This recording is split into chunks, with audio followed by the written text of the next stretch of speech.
गति करे ठीक से ही उद्भिद मानक पाखरे थिबा औषधीय गुण गुड़िक वायु द्वारा वायुमंडल में प्रवाहित हुए एवं सही वायु को आम जदि ग्रहण करू वायु अम्लजान तासह उद्भिदर किसी औषधीय गुण आम शरीर को जाए आम शरीर को सुस्थ रखे। तेणु आम केबे जंगल को नष्ट करवा नहीं, जंगल हाणी ताको काठ काटी नेबानी, पत्र झड़ा देते से पत्र को निया मारिबानी। कहीं जंगल रे थिबा गछ बहुत गुड़िए पक्षी को आश्रय दे था, नष्ट हो गले सेमानଙ୍କର आश्रय मध्य भांगी जाए आम मान द्वारा।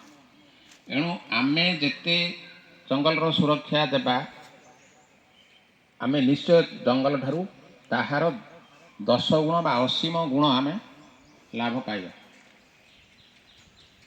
है कि समस्ते शपथ करने मिल तुम जा स्थिति रुह।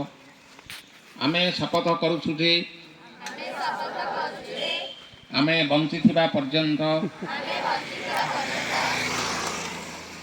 आदौ जंगल को नष्ट करने को देबु नाही एवं अन्य मानंकु एहार उपकारिता विषय बुझाइबु और आमे निजे एही नियम को मध्य पालन करिबु।